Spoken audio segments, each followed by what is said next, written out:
Hello, wonderful world, and thank you so much for stopping by. Today, I'm going to review a book that I have read. And before I get started, just wanted to share with you guys that I did something that I don't usually do.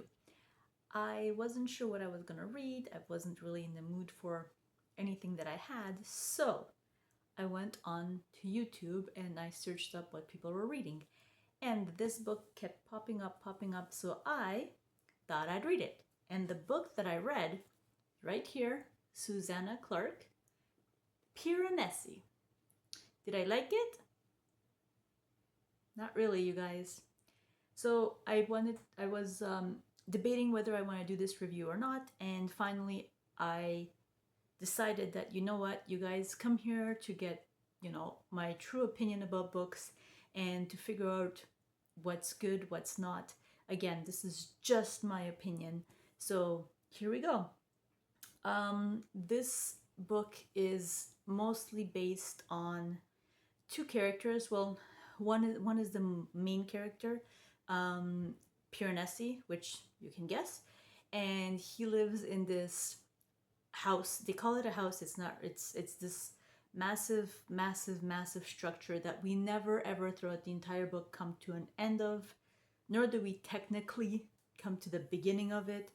And what it is these huge, Piranesi calls them vestibules that he goes through. It's like room by room by room.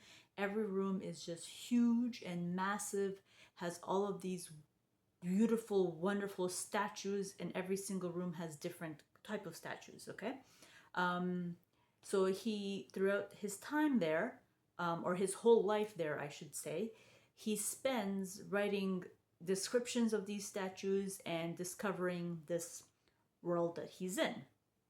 With that being said, yeah, I don't know what else to say. So I made a couple of notes, you guys. It took me 2 days to read this. It's really quick. I could have done it in a day, maybe a day and a bit. However, there's a reason why that happened, and I'll let you know shortly. So here we go.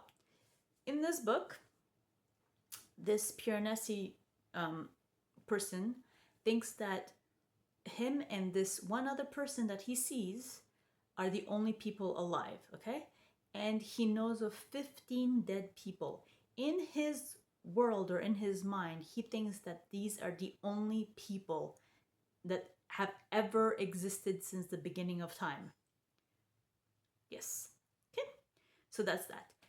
So in this book, you have a list of these dead people and he names them. And you get the list of names, and one of them that he makes up is, for example, someone called the Biscuit Man. Oh, sorry, the Biscuit Box Man. That's that. There you go. What else can I tell you? The naming of his books. Yes, he writes what he sees. He's on his 10th journal, and he continually writes about every single statue that he sees and describes it and how they're standing or looking. And he also, what else does he do? He describes the tide. He knows how to figure out when these vestibules are gonna flood, so he goes up to higher ground. Yeah, and it's all written in here. And the books are listed for you by name, all his journals. Don't know why. Twice a week, he goes and he meets this person called the Other. They meet for an hour, no more than an hour, and you figure out later on why that is, why the Other doesn't want to stay with him longer than that.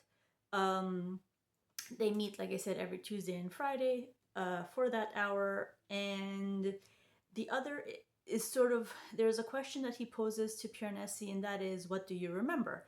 Piranesi doesn't really understand what the question entails, so he rambles on about all these statues and so on and so forth, and these tides and the water. And the Other says to him, what do you remember about battered sea? And Piranesi looks at him like, no idea what you're talking about. We discover what that is later on in the book. There is, oh gosh. Okay, so every chapter that you read, there's a introduction to it, and if I read this ever again, oh my god, help me, I'm going to go insane like this person. So let me just start off.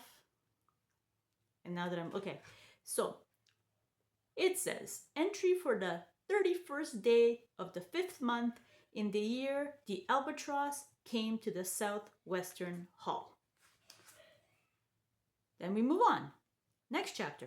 Entry for the 8th day of the 6th month in the year the albatross came to the southwestern hall. Next chapter.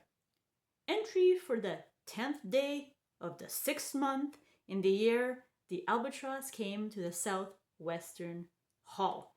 It just keeps going and going and going. And if I ever read that line again, I swear to God. But the way that the title that he comes up with for naming this year the albatross, there's an explanation for it, which was kind of cute. That was cool. But yeah, what else? Okay, so the other and PIRANESI, they're looking for something called a great and secret knowledge, and the other performs these rituals that he thinks he will get enlightened as to where this knowledge is. It doesn't go anywhere. Nothing comes of it. I don't know what to tell you guys. That's that. So PIRANESI, as he goes through, because these rooms are so vast, and there's roofs that have collapsed in, and you know, through just time, there's cracks and holes and this and that. Also, you can see the sky and the clouds.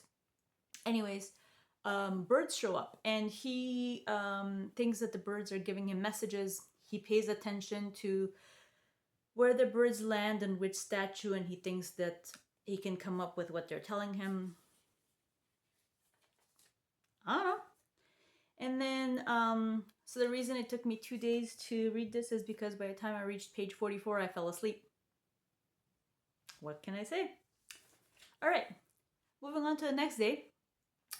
They were starting to perform this ritual, and the other says that he's going to like summon someone called Adi. Don't know how to pronounce this. Adi Domarus, something like this. Okay, a king long dead, someone who possessed the knowledge, and PIRANESI is surprised that the other just said somebody's name because he didn't think anyone else existed ever. So he was a little bit, surprised by that. What else? The other is always wearing like suits and nice shirts and spotless shoes, whereas PIRANESI is literally in rags. He has nothing. He's dirty. He's got no he's got no shoes. And he's very poor, and the other gives him things. And guys, again, because we like to list things in this book, I actually marked this right here, and you get a list of what the other gives him. So we have a sleeping bag, a pillow, 2 blankets, so on and so forth. Why? I don't know. Just, it is what it is. I just don't get it.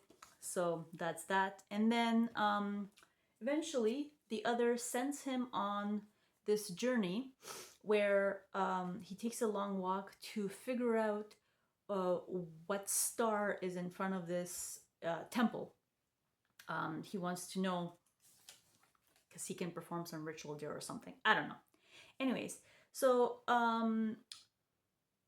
the part where we meet this someone called the prophet is where I sort of got a little bit excited into it, because we figured out that, hey, there's other people, or there's this other person alive, and PIRANESI actually talks to this other person.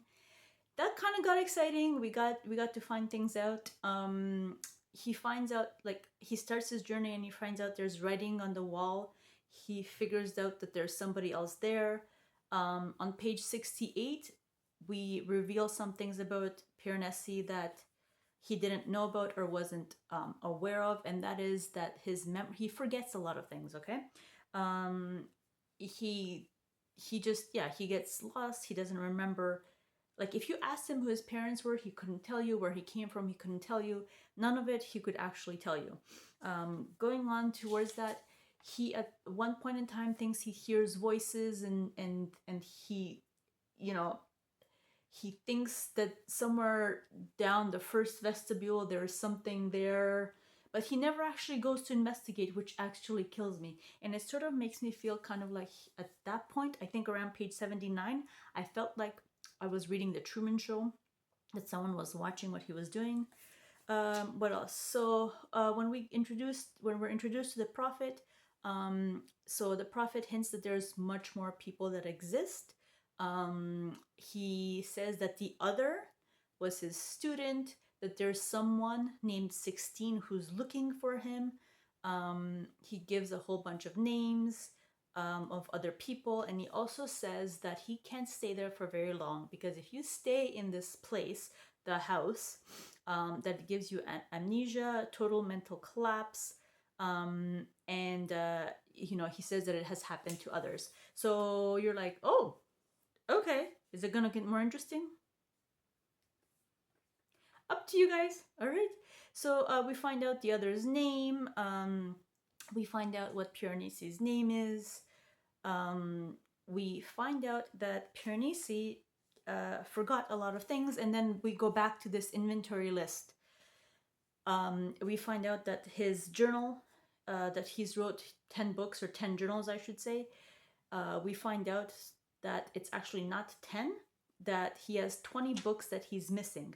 So what he thinks is book 1 is actually book 21. What he thinks is book 2 is book 22, so on and so on and so forth. You can read about it. I ain't gonna go through it with you. So he opens up his first book, what he thinks is his first book, and then he starts reading all these journals. He finds out that there are all these names in these journals. He looks at it and he knows it's his writing, but he doesn't recall writing these things. And things are revealed about these people. Things are revealed about sort of the idea of this house and how to get there.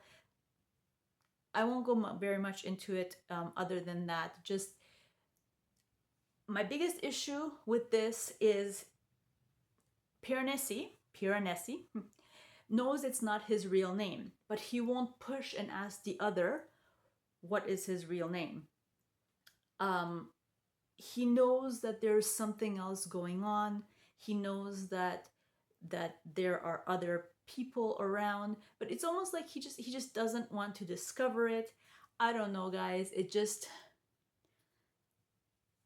give me the point of this story. Like, it's a man in this huge house that sleeps on slabs of rock, and it's freezing and it's cold and it's wet, and he's got a fish for his food, and that's it. Like, from day to day, that's it. So I don't know, I probably missed something, but that's what it is. I'm not going to tell you the rest. If you're interested in reading it, by all means, go ahead and do so. Now, as I said, this is my opinion only.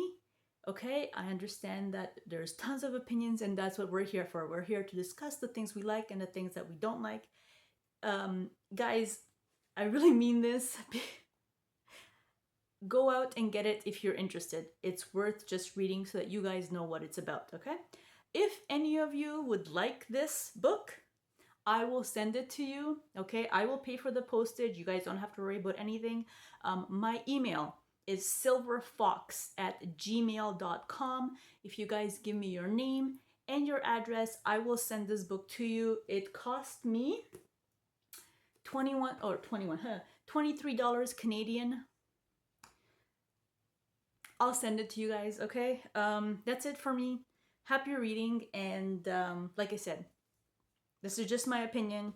Let me know what you guys thought. Let me know what I missed, because I'm genuinely wondering what it is that how come this didn't jive with me. I read so many things. I read Abercrombie, I read Sanderson, I read Robert Jordan, I read you know, you name it. I read all sorts of things like Stephen King's and Cormac McCarthy and I don't even know. And just this one, guys, it didn't work for me. I'm sorry. So that's it.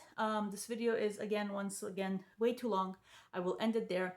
I wish you guys a happy day, wonderful day. Up here it's raining. Don't know how it is out there for you guys, but have yourself a wonderful day and enjoy. Happy reading, and I'll talk to you guys next time. Bye.